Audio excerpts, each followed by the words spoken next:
Let us start next part of the chapter. Good morning students. आज हम Indo Pakistan वार पढ़ेंगे 1965 में। और मैंने बताया था कि एक बार इंडिया झेल चुका था किसके साथ, चाइना के साथ 1962 में। और इस समय जो है इस युद्ध के कारण भारत की छवि को बड़ी इंटरनेशनल हानि पहुंची थी। तो पाकिस्तान के साथ हमारे बॉर्डर डिस्प्यूट जो हैं वो ओरिजिन के टाइम से ही रहे हैं। जब पाकिस्तान बना 1947 में जम्मू कश्मीर का इशू जो आप फर्स्ट चैप्टर में पढ़ चुके हो, उसके साथ साथ अब पाकिस्तान को लगने लगा। और मैंने बताया था आपको कि पाकिस्तान जो है इस टाइम ना सीटों का सदस्य हो गया था।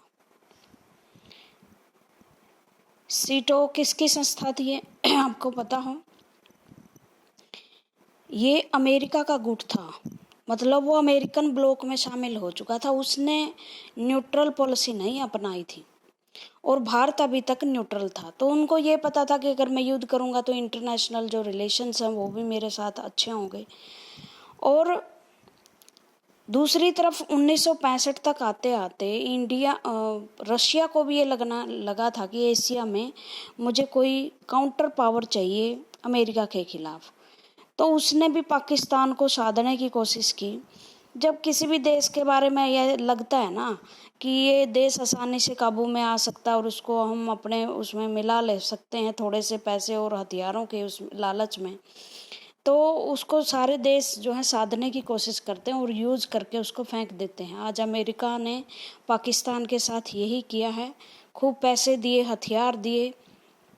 पहले सोवियत रशिया को के विरुद्ध अब उसके बेस यूज करे, फिर तालिबान के विरुद्ध उसके सैनिक अड्डे और बेस यूज करे, अपने सैनिक उसकी धरती पे उतारे। और आज वही पाकिस्तान के साथ जो है गलत उनके रिलेशन अच्छे नहीं हैं। तो भारत में हमें शुक्र है, हमारे जो लीडर्स हैं बहुत अच्छी पॉलिसी उन्होंने अपनाई और हम ऐसे किसी भी गुट की या ऐसे किसी सुप्रीम पावर के हाथों की कठपुतली नहीं रहे। तो कुछ बॉर्डर डिस्प्यूट थे, कुछ इंडस वाटर ट्रीटी मैंने बता दी थी। 6 नदियाँ हमारे यहाँ से गुजरती हैं दोनों देशों से। तो एक समझौता हुआ था 1960 में, जिसमें सिंध झेलम चिनाब का पानी पाकिस्तान के फेवर में, और सतलुज ब्यास और रावी नदी का जो पानी है वो भारत को यूज करने के लिए दिया गया। बाउंड्री कमीशन जो था उसने सेटल करने की कोशिश की जो हमारे बाउंड्री डिस्प्यूट थे। जो ये पूरा का पूरा इलाका है ना, ये पाकिस्तान के साथ हमारा बॉर्डर शेयर करता है गुजरात तक, जब तक अरब सागर नहीं आता। तो बहुत सारी ऐसी जगह है जैसे जम्मू कश्मीर में और उसके बाद गुजरात में एक बेरूबारी केस हुआ था भारत में बहुत फेमस। उसके अनुसार कुछ लैंड्स हमें पाकिस्तान को और कुछ पाकिस्तान की लैंड हमें मिलनी थी। तो संसद में नेहरू जी ने यस कर दिया था, लेकिन सुप्रीम कोर्ट से जब सलाह ली गई कि क्या लैंड दी जा सकती है ऐसे, उसके विरुद्ध केस कर दिया था किसी ने। और तो बता दिया था भाई ये आप ऐसे कर सकते हो कि भारत का अगर लैंड दोगे तो भी आपको कॉन्स्टिट्यूशन में परिवर्तन करना होगा। वो मामला सुलझ गया था। जो गांव इधर से उधर रह गए थे वो बाद में दे दिए गए थे। लेकिन फिर भी एक रन ऑफ कच्छ का क्षेत्र है। अगर आप जाओगे राजस्थान, ये जो राजस्थान है और यहाँ आपका गुजरात है, यहाँ रन ऑफ कच्छ है, अरब सागर के जो रेत से बना हुआ बहुत डेजर्ट में। 65 में पाकिस्तान ने वहाँ अटैक कर दिया कच्छ बॉर्डर पे। यहाँ अब यहाँ लड़ना भी बहुत मुश्किल है। क्यों? देखो पाकिस्तान के हमारे साथ बाउंड्री जो है पंजाब के लगती ये सही है बस है। बाकी तो ऊपर जो है कश्मीर है, वहाँ भी चट्टानी और पहाड़ी इलाका है, बर्फीला इलाका है। इधर रन ऑफ कच्छ डेजर्ट का इलाका है। तो यहाँ लड़ना भी कोई आसान नहीं था, डेजर्ट था। India refer the dispute of UN. अब यूएन के सामने, यूएन मैंने आपको पता है यूनाइटेड नेशन के सामने वो मामला लेकर गया भारत। पाकिस्तान अब जो है उसने कश्मीर में भी अटैक करने की कोशिश की, क्योंकि उसे लग रहा था ना भारत चीन के साथ हारा है तो हो सकता है कि मैं भी उसको हरा दूं। इन 65 सोवियत यूनियन, सोवियत मतलब आपका ये यूएसएसआर रशिया, इसने भी अच्छे संबंध स्थापित करने शुरू कर दिए थे। अभी बताया ना मैंने कि कहीं ना कहीं एशिया में उसे ऐसे देशों की ज़रूरत थी जो अमेरिका के काउंटर में उनके यूज़ हो सके। सब विदेश जो इंटरनेशनल रिलेशंस होते हैं, सब देश आपस में हित साधने में लगे होते हैं, कोई किसी का मित्र कोई किसी का शत्रु नहीं होता। लेकिन पाकिस्तान की बेचारे की ये रही है ट्रेजेडी कि उसने सबको दोस्त मान लिया, लेकिन वो भूल कर बैठा कि ऐसे कोई देश यूज दोस्त नहीं होता, यूज करते हैं सब। और भारत इस पॉलिसी को अच्छी तरीके से समझता था। डिस्पाइट द, उसने पाकिस्तान के साथ अच्छे रिलेशन स्थापित कर लिए। Despite the effort of the Shastri, Indian primer Soviet union was not convey. उस टाइम हमारे प्रधानमंत्री श्री लाल बहादुर शास्त्री थे और सोवियत संघ माना नहीं। Using this opportunity on August 5, 1965 Pakistan station troop along the LOC line of control, जो भारत और पाकिस्तान के बीच में है उसे लाइन ऑफ कंट्रोल कहते हैं। वहाँ उन्होंने स्टेशन स्थापित करने शुरू कर दिए और सैनिक भेजने शुरू कर दिए। दीज इन्फिल्ट्रेट्स, इन्फिल्ट्रेट्स होते हैं जो सेंध लगाने वाले होते हैं, मतलब भारत में घुसने की कोशिश करने वाले, were sent to India to provoke large scale violence and overthrow the lawfully established government of the state. People of Kashmir were incited. Indian army took strict action and caught the infiltrations, the Kargil sector and ऊनी पूंछ sector. और जब ये infiltration हुआ तो India के against Kashmir में बहुत ज़्यादा इनलॉफुल एक्टिविटीज़ हुई और पाकिस्तान भारत की मिलिट्री ने स्ट्रिक्ट एक्शन लिया करगिल में और ऊनी पूंछ सेक्टर में। देखो ये करगिल अब है ना लद्दाख में चला गया है। सिंस पाकिस्तान गैम्बल्स फेल्ड, और जब मिलिट्री ने स्ट्रिक्ट एक्शन वहाँ लिया तो पाकिस्तान का ये जुआ फेल हो गया। Pakistan launched a formal attack. अब ये जब ये षड्यंत्र काम नहीं आया, भारत में घुसकर उसके विरुद्ध लोगों को भड़काकर षड्यंत्र करवाना गवर्नमेंट के खिलाफ, जब ये चीज़ काम नहीं आई तो क्या किया, पाकिस्तान ने अटैक ही कर दिया कश्मीर में ऑन सितंबर 1, 1965। देखो भारत और जब पाकिस्तान युद्ध लड़ते हैं ना, युद्ध की एक स्थिति होती है, ये नहीं कभी भी किसी देश से भिड़ा जाए। जब हम युद्ध करते हैं तो एक अच्छा मौसम देखकर लड़ा जाता है। सितंबर में मौसम ऐसा होता है कि ठंड थोड़ी सी कम होती है, लेकिन वास्तव में अगर दुश्मन को हराना है, ये तो ठीक है, ये तो इसलिए वहाँ भारत में आए थे कि मौसम ठीक है तो हम जो बर्फीली पहाड़ियाँ उनको लांग कर अंदर आ सकते हैं। अगर भारत को युद्ध करना पड़े तो वो दिसंबर में करेगा, क्योंकि दिसंबर में इन चोटियों को लांघना मुश्किल हो जाता है और दुश्मन को आसानी से हराया जा सकता है मौसम का हवाला देकर। A war was imposed in India, Bharat पर युद्ध थोपा गया। Indian army launched a counter attack on Lahore. अब वही युद्ध यहाँ चल रहा था जम्मू कश्मीर में, और पाकिस्तान को लगा कि जी इंडिया तो हमारे साथ है, यहाँ ही लड़ने आएगा। और यहाँ उसको था ही नहीं कि यहाँ बाघा बॉर्डर और इधर लाहौर है, इधर अमृतसर है।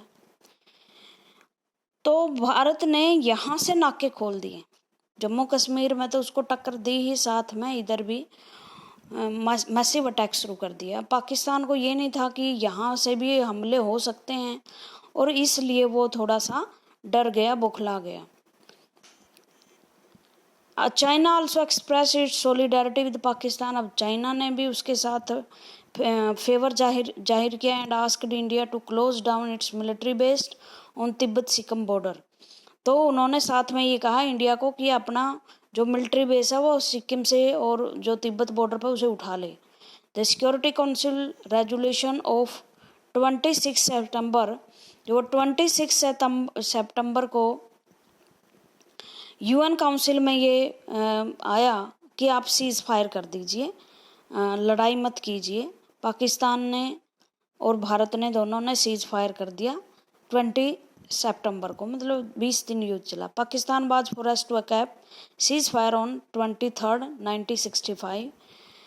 The war gave an edge to India and restored his morale shattered by Indo-China conflict। देखो, इस युद्ध में पाकिस्तान को हमने बुरी तरह से हराया। जब पाकिस्तान को लगा कि सिर्फ ये हमसे रन ऑफ कच्छ या जम्मू कश्मीर में ही लड़ने आएंगे, और जब भारत ने यहाँ लाहौर में अटैक किया तो यहाँ एक धौला कुआं है जगह, भारत की सेनाएं यहाँ पहुँच गई, तो पाकिस्तान को लगने लगा कि शायद आज अब तो हमारी जो आज़ादी है वो भी खतरे में आ गई और कहीं पूरे पाकिस्तान को ही भारत ना जीत ले। और इस वजह से सिर्फ 20 दिन के युद्ध के बाद उसने सीज़ फायर के लिए ऑफ़र कर दिया कि जी सीज़ फायर कर लो। और मुश्किल हमारे लिए ये हुई कि जो भी हमने जीती थे एरिए वो हमें सीज़ फायर में, क्योंकि मामला यूएन में चला जाता है। यूएन एक ऐसी संस्था है जो इंटरनेशनल फैसले करती है, इंटरनेशनल दबाव होता है ये फैसले मानने के लिए, इनके बगैर काम भी नहीं चलता, क्योंकि उस टाइम भारत एक सुपर पावर नहीं बना था, आज जैसी स्थिति नहीं थी। तो इस वजह से हमने सीज़ फायर कर लिया और पाकिस्तान को भी फोरेस्ट किया कि वो युद्ध छोड़कर शांति स्थापित करें। और हमने जो खोया हुआ गौरव था हमारा चाइना युद्ध में, वो 1962 में, अब हमने क्या कर लिया, वापस प्राप्त किया। अब सोवियत के जो प्राइमर थे, प्रधानमंत्री थे कोस्चिन, उसने जो वहाँ के प्रेसिडेंट थे अयूब खान, प्रेसिडेंट वैसे ही बन रहे थे, अयूब खान मिलिट्री हेड थे, उनका कभी इलेक्शन नहीं हुआ वहाँ, तो इलेक्शन ही 70 के दशक में शुरू हुए थे। तो वो मिलिट्री हेड था, अपने आप को उसने राष्ट्रपति बनाया हुआ था, और इसी वजह से वहाँ डेमोक्रेसी नहीं थी, तो ये हमने भी झेलना पड़ा उनके वार्स को। मिलिट्री के लोगों के दिमाग जो हैं वो ऐसे ही ट्रेंड होते हैं। तो premier Shastri to break the peace, और अब उन्होंने कहा कि अयूब खान और जो शास्त्री जी हैं वो हमारे देश में मिले, रशियन प्राइमर ने कहा, और शांति स्थापित कर ले। तो भारत के जो प्रधानमंत्री हैं नेहरू शास्त्री जी, वो गए और 10 जनवरी की रात पहले उन्होंने ट्रीटी साइन की और रात को ही उनकी डेथ हो गई।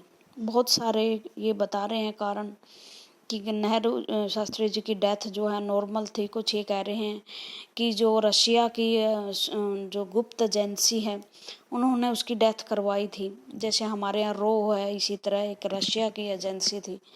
तो पता नहीं क्या सही है और क्या गलत है। और जो हमारे एक फेमस प्रधानमंत्री थे और वो चले गए थे, उनकी डेथ हो गई थी रशिया में, तुर्कमेनिस्तान में है वो, तुर्कमेनिस्तान की राजधानी है, तुर्कमेनिस्तान की नहीं, उज्बेकिस्तान की राजधानी है ताशकंद डिक्लेरेशन। अब ताशकंद का समझौता हुआ। According to VP Menon, The 9-point Tashkent Declaration contented the resolve by India and Pakistan। इस एक समझौता हुआ, दोनों टेबल पे बैठे और कहा कि हम नॉर्मल जो रिलेशंस हैं वो दोबारा से हम स्थापित करेंगे और एक दूसरे से हम पीसफुल रिलेशन स्थापित करेंगे, फ्रेंडली रिलेशन करेंगे। और शायद ऐसा कभी हुआ नहीं, फिर जो स्थितियां हैं वो हॉस्टाइल से हॉस्टाइल होती गई। और ये कुछ समझौते की शर्तें हैं भाई, ये याद देख लो। अकॉर्डिंग टू फर्स्ट है इंडिया एंड पाकिस्तान, ये समझौते के 9 पॉइंट हैं। India and Pakistan would make all effort to create good neighbourly relation, अच्छे पड़ोसियों के संबंध, जो आम सी नॉर्मल सी बातें होती हैं। और उन्होंने कहा कि जितने भी हमारे मामले होंगे उनको पीसफुल तरीके से हम यूएनओ में के चार्टर के अनुसार सुलझा लेंगे, हम मिलिट्री का प्रयोग नहीं करेंगे, और जितने भी all military personnel of India and Pakistan जितने एक दूसरे की जेलों में हैं, हम जेलों में नहीं, जहाँ हैं अभी जो मिलिट्री फोर्सेज है, जो पाकिस्तान के हैं वो इंडिया की हैं, वो क्या होगी, वहीं खड़ी हो जाएगी जो युद्ध से पहले थी। फरवरी 1996 में जो विड्रॉ हो जाएगी ये और वहीं आ जाएगी जहां 5 अगस्त 1965 को युद्ध होने से पहले, आपको पता है सितंबर में युद्ध हुआ था। The relation between India and Pakistan would be based on the principle of non-interference in the internal affair of each other। मतलब एक दूसरे के मामलों में हस्तक्षेप नहीं करेंगे, एक दूसरे के विरुद्ध प्रचार नहीं करेंगे, ओके, फ्रेंडली रिलेशन रखेंगे। नॉर्मल डिप्लोमेटिक जो एक्टिविटीज़ होती हैं, नॉर्मल डिप्लोमेटिक एक्टिविटीज़ का मतलब होता है एक दूसरे के यहाँ दूतावास रखेंगे, दूत भेजेंगे और उस दूत के माध्यम से ही normal diplomatic activities was to be restored. High commission of India and Pakistan एक दूसरे के हाई कमिश्नर होंगे, राजदूत रखेंगे, और ये राजदूत शांति के प्रतीक होते हैं, किसी भी देश में फ्रेंडली रिलेशन का प्रतीक होते हैं कि एक हाई कमिश्नर हो पाकिस्तान में जो इंडियन गवर्नमेंट की काम बताए कि ये चीज़ें हम कर रहे हैं। और दुर्भाग्य से हैं हमारे दूतावास में, लेकिन वहाँ भी टॉर्चर होती रहती है चीज़ें, ऐसी बात नहीं है। पाकिस्तान में, भारत में पाकिस्तान एम्बेसी अब भी है और पाकिस्तान में भी है। Economic trade and relation communication as well as cultural exchange would be restored.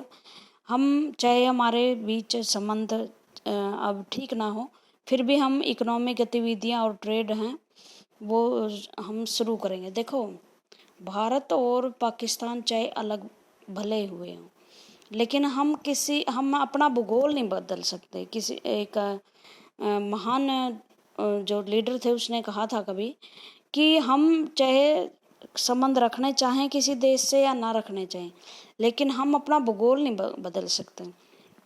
Pakistan के साथ और भारत के साथ के कैसे ही वो संबंध रखें, लेकिन और भारत और पाकिस्तान का जो भूगोल है वो कभी चेंज नहीं होगा।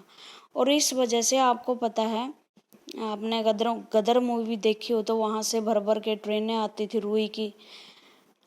हमारे यहाँ से पंजाब से बहुत सारा जो इलाका है वो पाकिस्तान जाता है सामान बेचने के लिए, बहुत सारे लोग जाते हैं, सब सामान जाता है। इवन जो पंजाब में टमाटर, भिंडी, मिर्च जो भी उगती हैं वो यहाँ बिकती है और यहाँ का सामान इधर आता है। इससे जो भारत के जो संबंध हैं वो उससे एक बहुत बड़ा फ़र्क है। ऐसे भी पड़ा, एक बड़ा अच्छा एडिटोरियल आया हुआ था हिंदू का, मैंने बताया था कि एक वो है वेबसाइट है, वहाँ से आप पढ़ लिया करो। यहाँ पंजाब है और इधर पाकिस्तान का पंजाब है, इधर भारत का पंजाब है। यहाँ से जब हमारे संबंध अच्छे थे, उरी वगैरह पे अटैक नहीं हुए थे, हमने ट्रेड रिलेशन हमारे शुरू थे, लेकिन अब बंद हो चुका है सब कुछ। यहाँ से ट्रंक आते थे पाकिस्तान से भर भर के जिप्सम के, जिप्सम पता है ना, खेतों में पड़ता है। और ये ट्रंक जो है यहाँ आते थे यूपी में, यहाँ कारखाने हैं। अब ये यूपी से ट्रंक आते तो इस यूपी जब ये खाली लौटते, यहाँ से पंजाब से, भारत के पंजाब से कॉटन लेकर जाते और कॉटन लेकर जाते तो ये सस्ता माल उनको पड़ता, क्योंकि दोहरी होगी ना, इधर से माल भरकर आ रहा है, इधर से भरकर आ रहा। और आपको पता है पंजाब के आसपास लुधियाना एक बड़ा हब है ऊन उत्पादन का, कपड़ा उत्पादन का। अब क्या हो गया, यहाँ से ये ट्रंक बंद हो गए, जिप्सम आनी बंद हो गई, वो तो रेट बढ़ेंगे ही, लेकिन साथ में कॉटन के भी और ऊन के भी दाम बढ़ेंगे, क्योंकि जो अब ऊन या धागे लाए जाएंगे वो स्पेशल ट्रंक जाएंगे, समझ में आ गया ना, वो स्पेशल जाएंगे लाने के लिए और उनका किराया ऑलरेडी बढ़ेगा। तो ज़रूरी है कि आप अपने जो कॉन्फ्लिक्ट है वो एक तरफ रखें और जो आपकी ट्रेड और इकोनॉमिक्स है उसको चालू रखें। जैसे अगर कई बार आप यूट्यूब पे चैनल पे देखोगे तो पाकिस्तान में टमाटर 200 रुपए किलो बिक रहे हैं।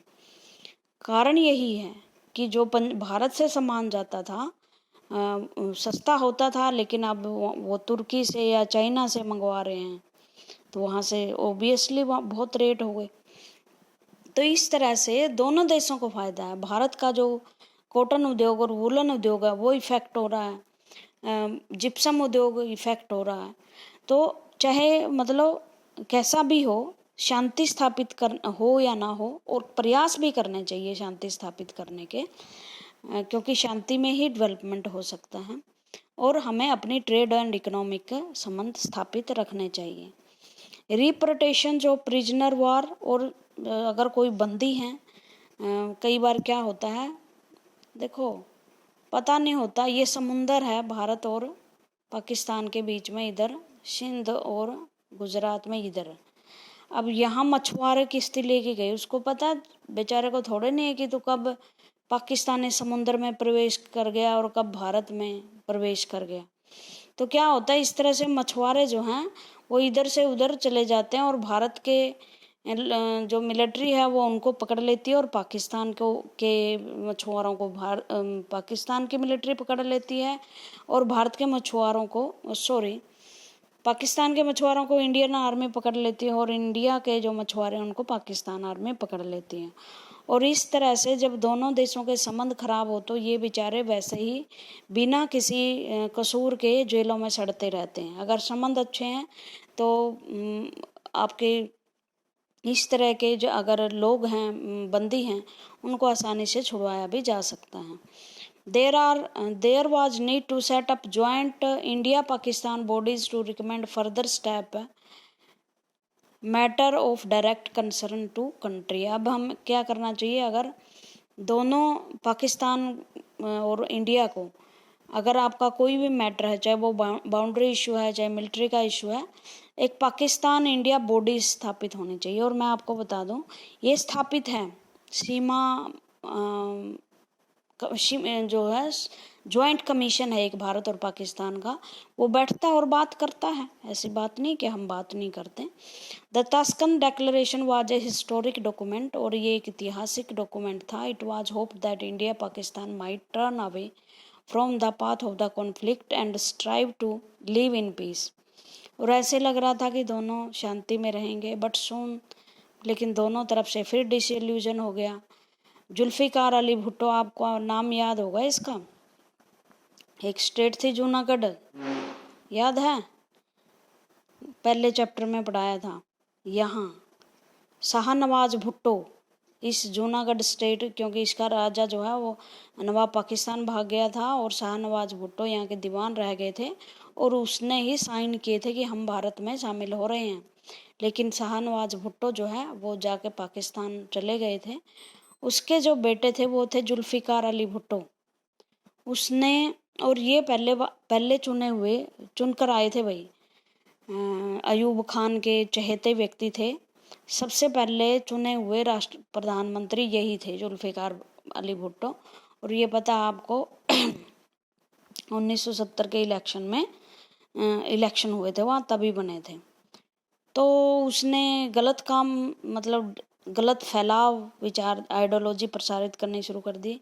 ये भी व्यक्ति के दिमाग की उपज होती है, जैसा लीडर होता है वैसा ही जनता सोचना शुरू कर देती है, या वैसे ही मिलिट्री काम करना शुरू कर देती है। जुल्फिकार अली भुट्टो वो प्राइमर थे, शायद Hindu culture was determined to the devour Islamic culture, मतलब उसने हिंदू कल्चर को इंसल्ट करने की कोशिश की मुस्लिम्स कल्चर के आगे। Pakistan showed hard posture to solve Kashmir issue. Pakistan ने कहा कि अब हम जो कश्मीर का मुद्दा है उसको सुलझा के रहेंगे, मतलब सुलझाना क्या था, लेके रहेंगे, क्योंकि पाकिस्तान उस टाइम तक चाइना का दोस्त बन चुका था, और पाकिस्तान को ने जो इलाका था गिलगित का, वहाँ उसने रोड बनाने की इजाज़त दे दी, भाई रोड बना लो। अब भारत से ये पूछा तक नहीं कि रोड बना लें कि नहीं बना लें, और भारत को लगा कि ये दोनों मेरे खिलाफ, मेरी ज़मीन में को अगर जो पाक ऑक्यूपाइड कश्मीर अभी भी हम अपना मानते थे ना, और ये गिलगित बाल्टिस्तान वही है जहाँ पाक ऑक्यूपाइड कश्मीर है। तो भारत को ये लगा कि अभी तक तो हमने कब्जा भी नहीं छोड़ा, तो रोड कैसे बना लेंगे गिलगित में। Pakistan occupied Kashmir dispute even arised over use of Ganga water and construction of Farakka barrage. अभी गंगा में कहाँ आ गए ये, देखो ऐसे आ गए ये गंगा में। ईस्ट पाकिस्तान तो था ना उस टाइम तक, 1970-71 में बांग्लादेश बनाना, तो गंगा के वाटर पे भी डिस्प्यूट हो गया और उन्होंने कहा कि जो फरक्का बांध है वो बैरेज बनाएंगे हम और ज़्यादा से ज़्यादा पानी बांग्लादेश में लेकर जाएंगे, ईस्ट पाकिस्तान में लेकर जाएंगे। और फिर रोड का मुद्दा आ गया। तो इस तरह से दोनों देशों में क्राइसिस पैदा हो गए थे। लेकिन उसके बाद जो है क्या हुआ 1971 में, एक लंबी स्टोरी है जिससे बांग्लादेश का उदय होगा। बांग्लादेश 1971 में आया, उससे पहले ये ईस्ट पाकिस्तान था। भारत के जब टुकड़े हुए थे तो ये दो टुकड़े हुए थे और पाकिस्तान दोनों ओर बैठा हुआ था।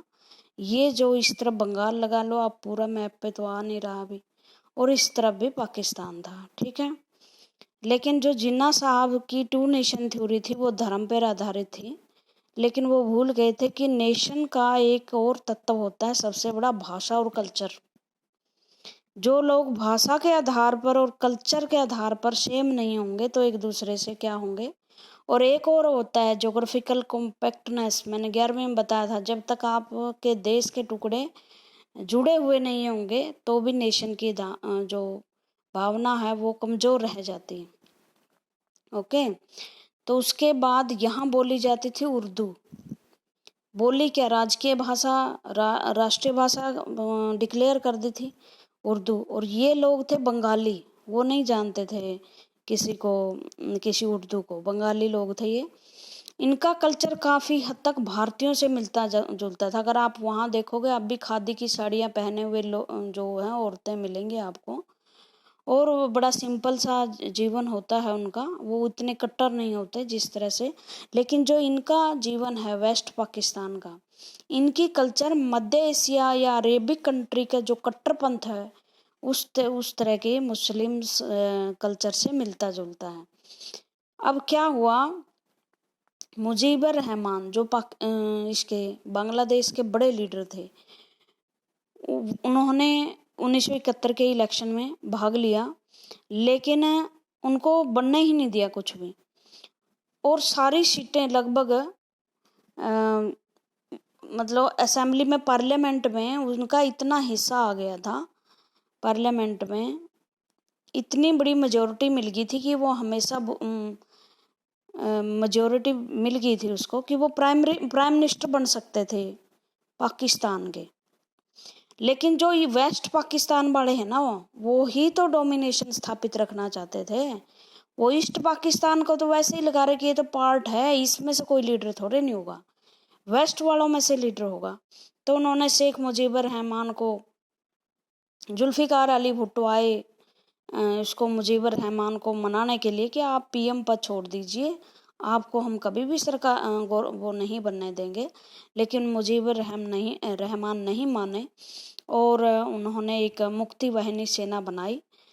उसके बाद उन्हें पाकिस्तान भी बुलाया गया और वो पाकिस्तान में कहा गया कि ठीक है आपको बना देंगे हम प्रधानमंत्री। कई बातों में सहमति हो गई और वो दिल्ली होते हुए मुजीबर रहमान अपने बांग्लादेश पहुंचे। लेकिन आते ही उन्हें अरेस्ट कर लिया, बहुत टॉर्चर किया, सारी फैमिली को उठाया गया, सारी फैमिली को जेलों में उठाया गया। जो मुजीबर रहमान के समर्थक थे उनको चुन चुन के मारा गया। और बहुत सारे, उस टाइम हिंदू भी बहुत थे बांग्लादेश में, क्योंकि कलकत्ता बांग्लादेश से, बंगाल से ही तो निकला है। जो पहले 1905 में विभाजन हुआ था वही तो बांग्लादेश है। तो वहाँ अत्याचार बढ़ गए और चुन चुन कर जो पाकिस्तानी आर्मी थी वो पहुँच गई और वहाँ लोगों को मारने लगी। इंदिरा गांधी जी अब प्रधानमंत्री बन चुकी थी हमारे, और मामला बहुत फंसा हुआ था। तो बहुत सारे जो, अच्छा अब बांग्लादेश की स्थिति समझो आप। मान लो ये जो भारत का ईस्ट पार्ट है,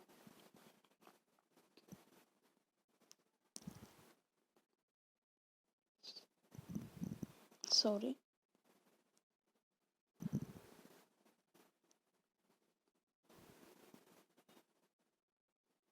यहाँ है ना बांग्लादेश, यहाँ बांग्लादेश है, यहाँ भारत के राज्य हैं कुछ, असम है, अरुणाचल प्रदेश है, मणिपुर, मिजोरम, त्रिपुरा। यहाँ अत्याचार बढ़े तो बहुत सारे जो लोग हैं उठ कर असम, त्रिपुरा, मेघालय इनमें आने लगे। लाखों की संख्या में लोग आए।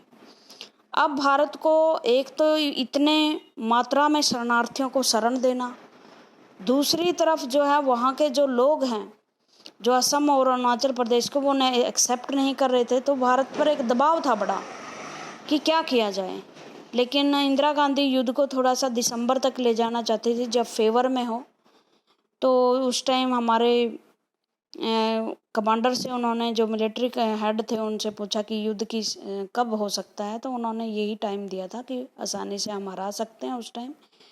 तो इस वजह से वो दिसंबर में युद्ध हुआ, थोड़े से दिन युद्ध चला और पाकिस्तान को हमने बुरी तरीके से हराया। 60,000 के करीब जो सैनिक थे वो शिमला समझौते के तहत अपने घर भेज दिए गए पाकिस्तान के, और बांग्लादेश का उदय हो गया 1971 में। और ये लड़ाई जीती इंदिरा गांधी ने बड़ी शान से, और भारत का फिर से प्राइड अचीव किया हमने, और भारत जो है इंदिरा गांधी एक फेमस लीडर के रूप में उभरी। ये बाकी का हम कल पढ़ेंगे। Thank you very much.